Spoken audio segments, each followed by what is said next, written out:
शीतला माता की पूजन का विधान है, उस विधान में कोई गर्म चीज की महत्वता नहीं है क्या? कोई गर्म चीज की महत्वता? फिर भी दुनिया के लोग अपनी बुद्धि लगाकर माता की जब पूजन करने जाते हैं तो वहां अगरबत्ती भी जलाते हैं और दिया भी जलाते हैं।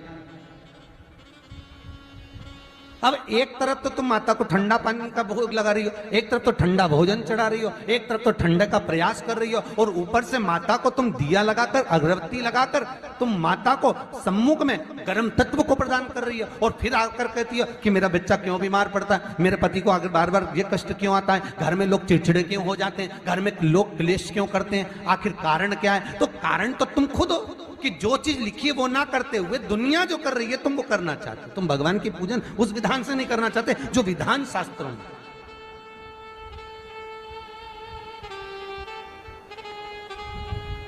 जो शास्त्रार्थ विधान कहता है।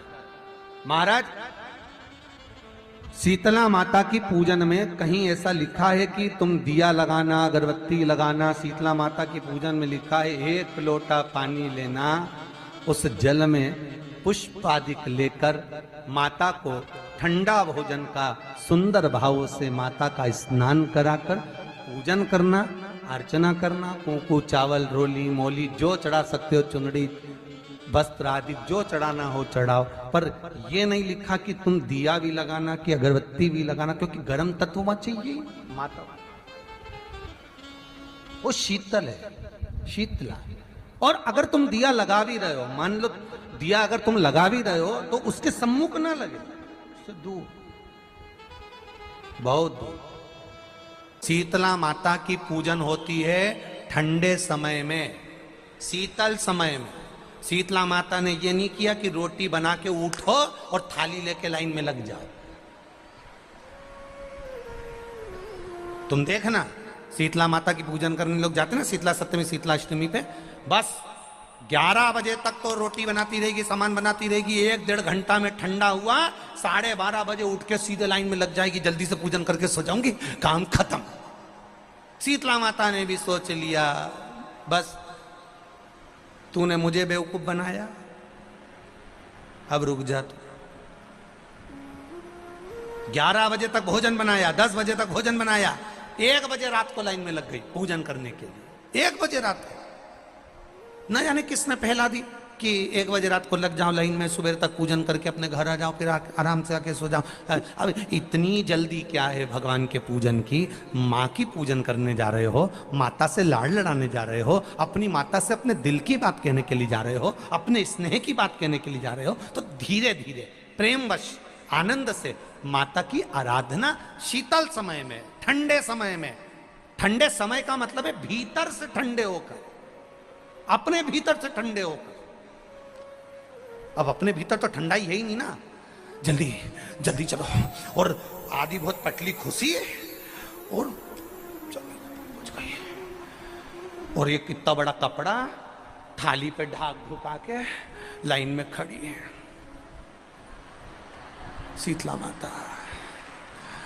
शीतला माता, या हाथ में लोटा या हाथ में थाली, और इतनी देर में पड़ोसन निकल के बाजू में से जा रही थी और लोटा थोड़ा सा ढुल गया। अब यहाँ शीतला माता की पूजन करनी आई और ये हो गई चंद्र घंटा, लोटा जरा सा ही पानी का झलका, देख के नहीं चल सकती। ठंडा भोजन हाथ में, लोटा ठंडा पानी का, और अंदर अग्नि। शीतला माता भी कह रही इसको अजान दो पहले, इसको। क्या मतलब? भीतर से शीतल हुई है, भीतर से ठंडे हुई है। चित्त, वृत्ति, मन जब भीतर से शीतल होगा, ठंडा होगा, तो मेरी शीतला माता, तुमने पूजन करा ना करा, मेरी शीतला माता प्रसन्न हो जाएगी। बस भीतर से शीतल होइए, ठंडे होइए भीतर से। एक शीतल आरती होती है,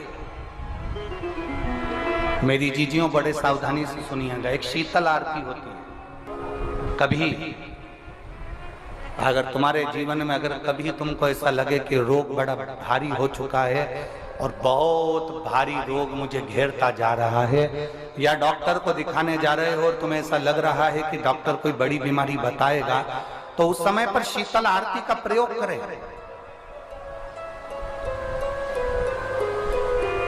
एक पुष्प हाथ की हथेली में रख लीजिए, एक पुष्प हाथ की हथेली में रख लीजिए। और यहां तक शास्त्र कहता है अगर हो सके तो आंकड़े का अगर पुष्प मिल जाए, तुम्हारे यहाँ क्या बोलते हैं उसको, मंदार का फूल, आंकड़े का फूल, अकौए का फूल, जो शंकर भगवान पे चढ़ता है, छोटा सा होता है, घुंघरू जैसा होता है वो, उसको तुम्हारे यहाँ क्या बोलते हैं हरियाणा में? आंख का ही पुष्प बोलते हैं। आंख का पुष्प मिल जाए तो ज्यादा अच्छा है। अब उसमें चाहे सफेद हो, चाहे नीला हो, चाहे गुलाबी हो, जैसा भी हो, हाथ में रखने के बाद हाथ में एक लोटा जल, भगवान शंकर के शिवालय में जब आप प्रवेश करें और प्रवेश करते समय भगवान के सम्मुख में जब भगवान शंकर के साक्षी में जब पहुंचे, आपके सामने पूजन में कोई भी सामग्री नहीं है, आपके पास में न दिया है, न बाती है, न गर्भवती है, न चंदन है, न कपूर है, न कोई सामग्री है, केवल एक आंख का पुष्प और एक लोटा जल आपके पास में है। शिवालय में पहुंचकर शीतल आरती का प्रयोग करो। 11 बार भगवान शंकर के 11 रुद्रों का स्मरण कर जब 11 बार शंकर के शिवलिंग के ऊपर से नीचे तक वो कलश को जब घुमाया जाता है और घुमाने के बाद वो आग का जो पुष्प है वो अशोक सुंदरी वाली जगह पर समर्पित कर भगवान शंकर को जो जल चढ़ाया जाता है, जो जल समर्पित किया जाता है, डॉक्टर भले तुमसे कह रहा हो कि तुम्हें बड़ी बीमारी के चांस हैं, आप जाकर एक बार चेक कराना, तुम्हें वो बड़ी बीमारी निकलेगी ही नहीं, उस रोग से तुम मुक्त हो। इसको शीतल आरती का प्रयोग किया गया। ये शीतल आरती, इसको शीतल आरती कहा। शिव की प्राप्ति का, एक रोग से मुक्त होने का। अब आपसे कोई कहे कि ये शीतल आरती का प्रयोग सबसे पहले किसने करा, तो आपको ध्यान लगाना है इस प्रयोग को। सोमनाथ जी की कथा का स्मरण करिएगा, सोमेश्वर की कथा का स्मरण करिएगा। नीम के वृक्ष को स्वयं देवी का प्रतिबिंब माना जाता है। नीम के वृक्ष को स्वयं माता का प्रागट्य उत्सव माना जाता है। नीम के वृक्ष को स्वयं देवी का भाव वर्णित किया जाता है। और बहुत सुंदर बात है महाराज जी,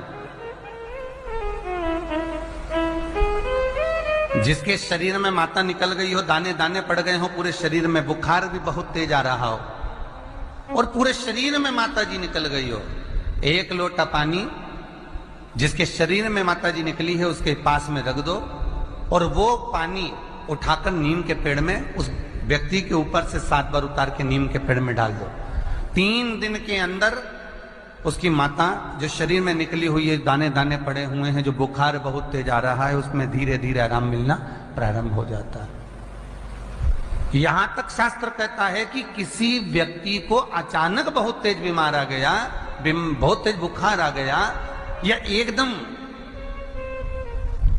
हम तो यहां तक कहेंगे कि ये वायरस चल रहा है, महामारी चल रही है, और कंठ में भी आपको अगर जलन पड़ रही है, कंठ रुक रहा है, बुखार बहुत तेज आ रहा है, शरीर में ताप है, डॉक्टर को दिखाओ मना नहीं है, सब कुछ करो मना नहीं है, पर एक लोटा पानी अपने ऊपर से उतार कर 21 बार नीम के पेड़ में ले जाकर नाम गोत्र बोलकर डाल दीजिए और नीम के पेड़ के नीचे की मिट्टी को अपने कंठ पर लगा लीजिए। 20 से 25 मिनट बाद आपको आराम लगना प्रारंभ हो जाएगा। ये उमा देवी है।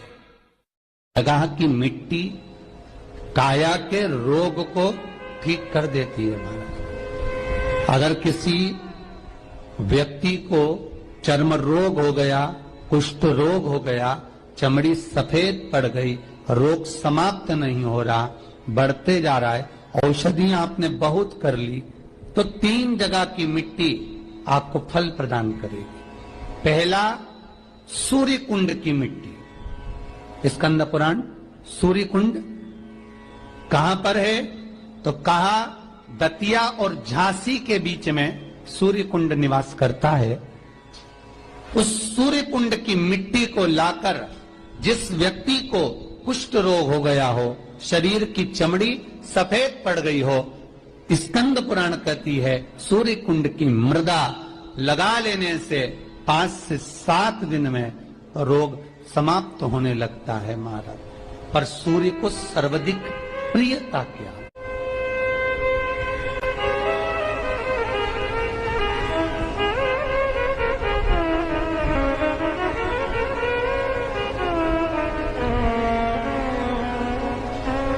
सर्वाधिक प्रियता सूर्य को क्या?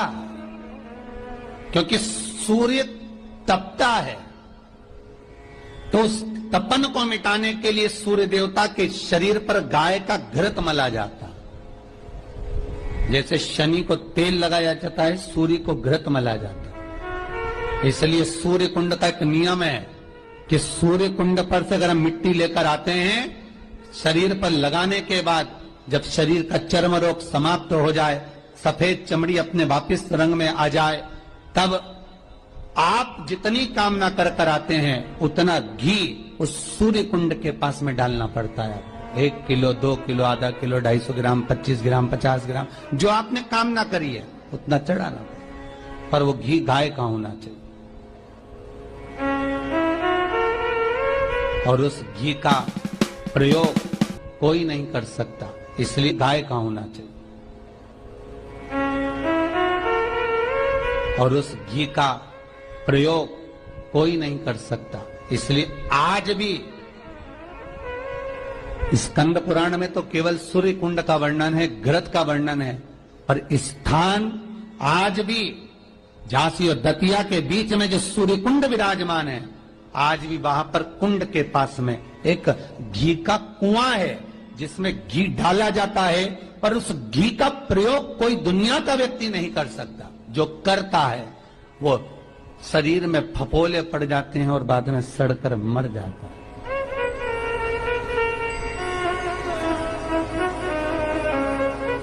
घृत है, प्रगंध नहीं, घृत है।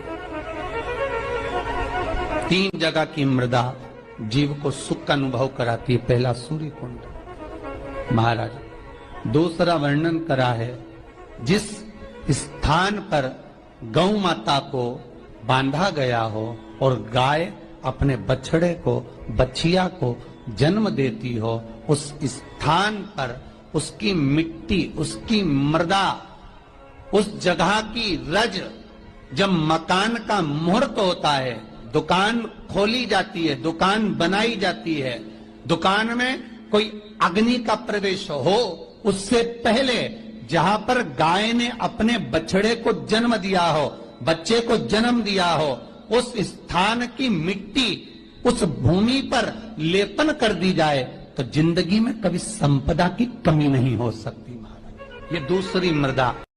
हर हर महादेव, श्री शिवाय नमस्तुभम। पूजने गुरु जी द्वारा बताए गए शीतला सप्तमी अष्टमी विशेष उपाय है। नीम की मिट्टी के महा उपाय बताए गए। चर्म रोग, दाद, काले धब्बे, फुंसी सभी होंगे दूर। इसीलिए आप जरूर ये अष्टमी के दिन करें, और मिट्टी का विशेष महा उपाय है तो आप ज़रूर करें 10-11 मार्च को। और महिला ज़रूर ये ध्यान से कथा सुने। अगर ये कथा अच्छी लगी है तो लाइक शेयर करना बिल्कुल ना भूलें। हर हर महादेव।